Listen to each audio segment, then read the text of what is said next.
Bonjour à tous, infiniment heureux de vous retrouver pour partager avec vous le Chitat du jour. Aujourd'hui nous sommes le 5e jour de la semaine, Yom Hamishi.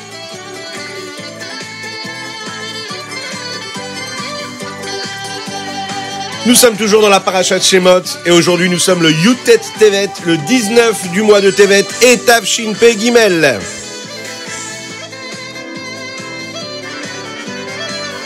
Et nous sommes toujours dans l'année Shnat Hakel, l'année du rassemblement. J'espère que vous allez bien aujourd'hui.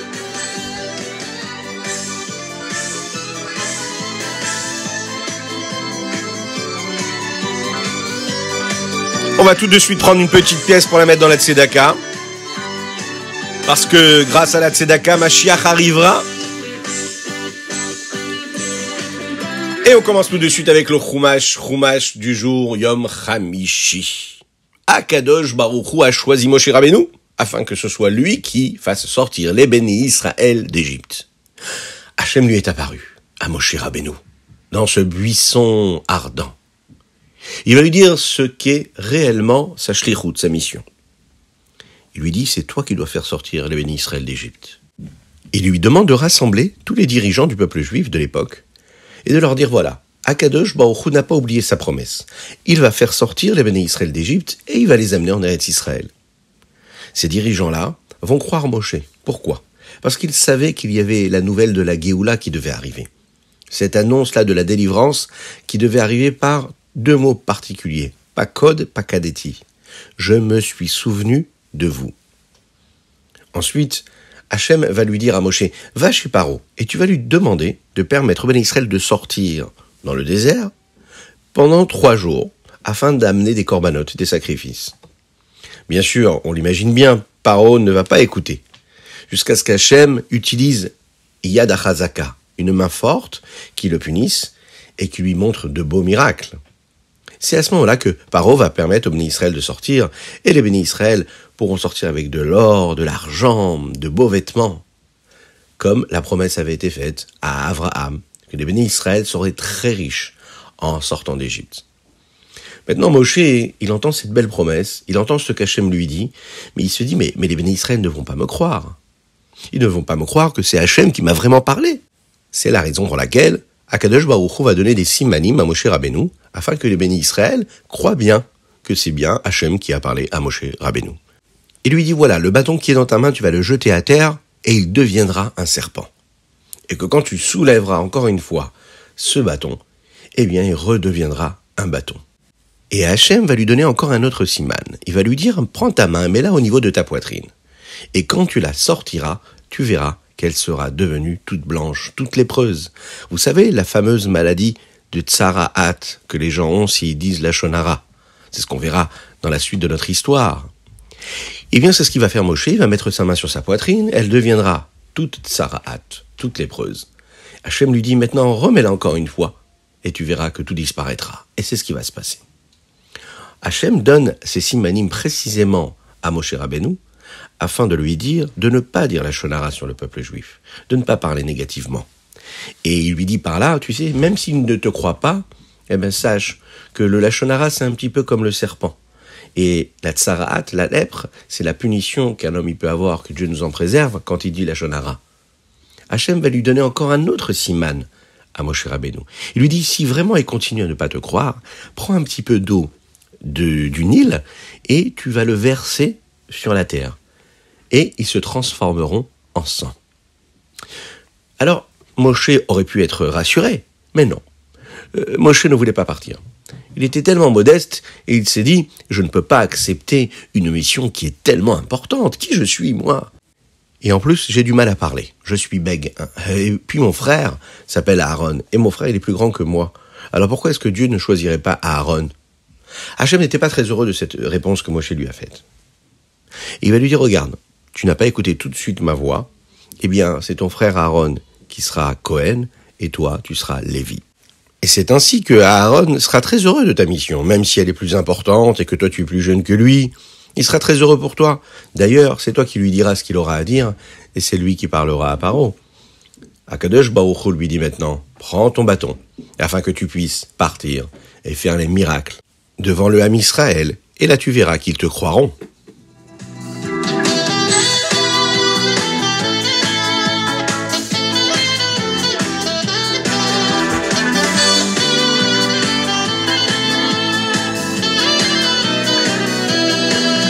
Et nous passons tout de suite au Télim du jour. Aujourd'hui, nous sommes le 19 du mois de Tevet.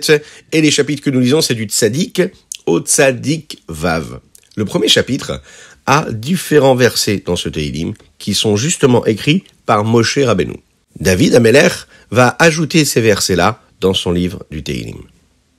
Le chapitre commence comme ça. Tefila le Moshe Isha Elokim. C'est une tefila qui a été dite par Moshe Rabbeinu, l'homme de Dieu. Pourquoi est-ce que Moshe Rabbeinu a été appelé Ish HaElokim? Il faut savoir que Akadosh Baruch Hu, c'est tout. Et tout est Dieu. Oui. Mais on ne peut pas le voir. Hachem a créé le monde parce qu'il voulait que les bénis Israël se comportent d'une certaine façon. Et à travers leur comportement, ils réjouiront Dieu. Maintenant, si on ne peut pas voir Akadosh Baruch Hu de nos yeux de chair et de sang, comment on peut savoir comment se comporter? Comment savoir réellement ce que Dieu attend de nous? Eh bien, c'est la raison pour laquelle Hachem a donné au peuple juif Moshe Rabbeinu, qui est lui, Isha Elokim, un homme de Dieu. Moshe Rabbeinu a donc deux parties en lui. Une partie qui est Elokim, c'est-à-dire très très proche d'Hachem, de telle façon à ce qu'il sache vraiment ce que Dieu veut. Mais d'un autre côté, c'est un homme, comme chacune et chacun d'entre nous, qui peut nous enseigner ce que nous devons faire pour vraiment accomplir la volonté de Dieu.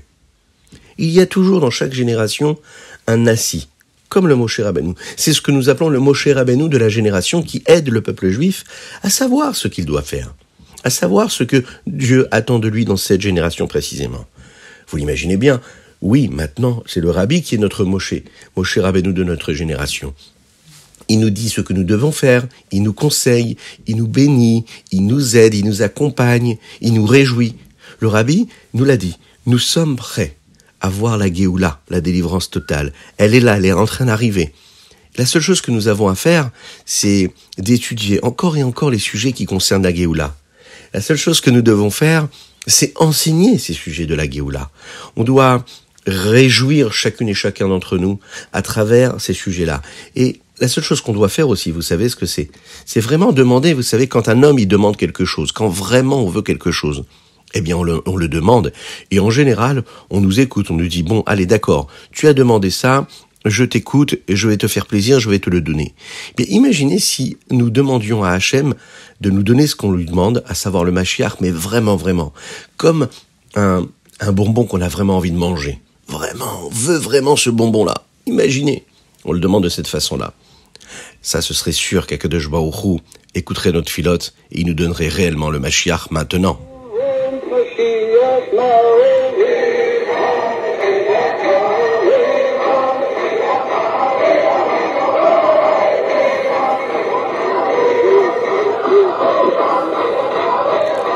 Et c'est ce qui nous amène à notre troisième partie de notre Ritat.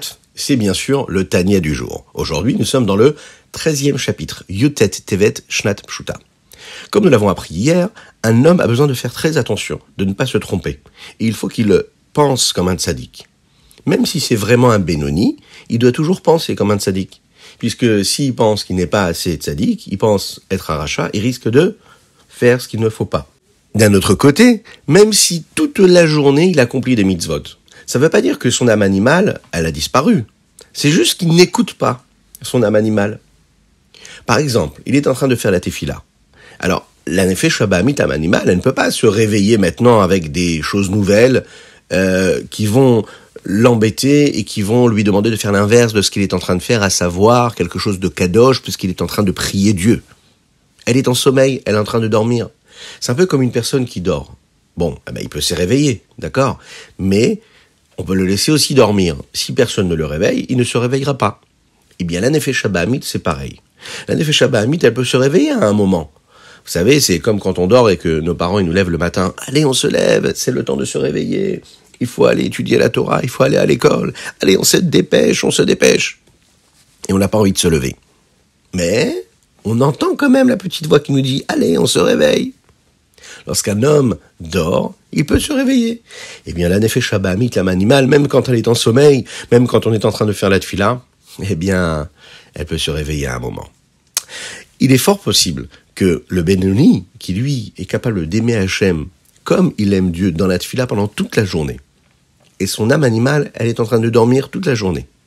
Mais il n'est pas considéré comme un tzaddik, parce que cette âme animale, elle est quand même en lui. Et puisqu'elle est en lui, eh bien ça veut dire qu'elle a quand même quelque part quelque chose à dire. Elle peut donner son avis. Et quand elle donne son avis, qu'est-ce qui se passe? Eh bien elle est capable de nous demander de faire des choses qu'on ne devrait pas. Et ça, même si le Benoni le refuse, il y a quand même la présence de cet âme animale en lui. Et ça, c'est très embêtant. Et c'est la raison pour laquelle il n'est pas appelé tzaddik.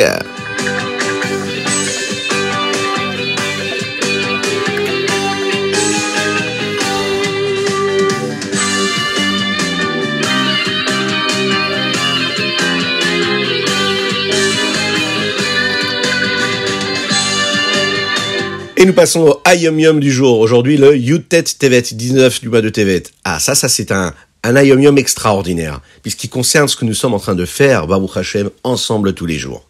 Les Chassidim ont un minhag qui a commencé déjà de la période où vivait le Admor Hazaken, le Rabbi Shlomo Zalman de Liadi, le fondateur de la Chassidut Chabad. D'étudier tous les jours le Chumash avec l'explication du Rashi. D'ailleurs, les Rebbeim, à travers toutes les générations, ont bien fait attention à ce minhag, à cette coutume-là. D'ailleurs, c'est la raison pour laquelle le Rabbi de Lubavitch a tellement insisté pour que nous étudions tous les jours le Chumash. Il suffit de lire toutes les lettres, les Igrot Kodesh, dans lesquelles le Rabbi à chaque fois demande à la personne à qui il répond « Est-ce que vous faites bien attention d'étudier le Chumash et le Teilim et le Tanya du jour, le Chitat du jour ?» Il faut savoir que le Rashi nous explique vraiment ce qui est dit dans le texte.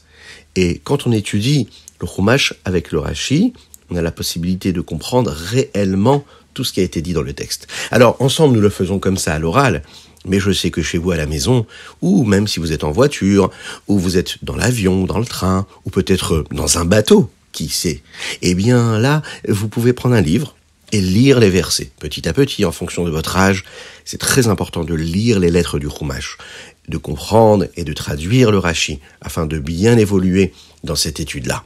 C'est un beau Hayom Yom aujourd'hui qui concerne chacune et chacun d'entre nous, qu'Hachem nous donne les forces tous les jours de faire le Chitat comme il faut.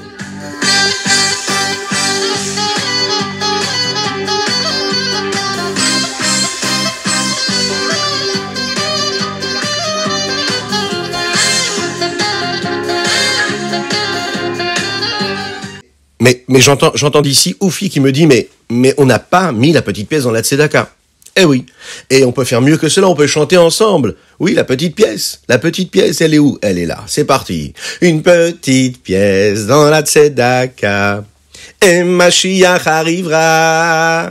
Une petite pièce dans la tzedaka. Et Mashiach arrivera. Aïe aïe, une petite pièce dans la tzedaka. Et Mashiach arrivera, une petite pièce dans la tzedaka. Et Mashiach arrivera. Et voilà, c'était le Chitat du jour aujourd'hui du Yutet Tevet. J'espère que vous avez passé un bon moment. Je vous invite à partager avec vos amis. N'oubliez pas, très important, de nous envoyer vos dédicaces. Oui, parce que c'est important de nous envoyer vos dédicaces sur l'adresse qui s'affiche sur la publication, ou bien sûr, directement, torahaudio.fr, chitat.fr. N'hésitez pas, c'est important. Attention, on me dit que quand le Rosh Chodesh du mois de Shvat arrivera, eh bien on pourra faire ce magnifique tirage au sort pour donner les cadeaux à ceux qui nous suivent tous les jours. Donc, continuez à vous inscrire. Vous êtes Baruch Hashem de plus en plus nombreux. Que Dieu vous bénisse pour cela. torahaudio.fr. La dédicace aujourd'hui, eh bien vous savez pour qui elle est. Elle est pour les Hassinim qui nous suivent de Paris. On leur dit un très très grand bonjour, on leur dit un très grand chazak de nous suivre aussi sérieusement. Que Dieu les bénisse dans tous les domaines matériels et spirituels.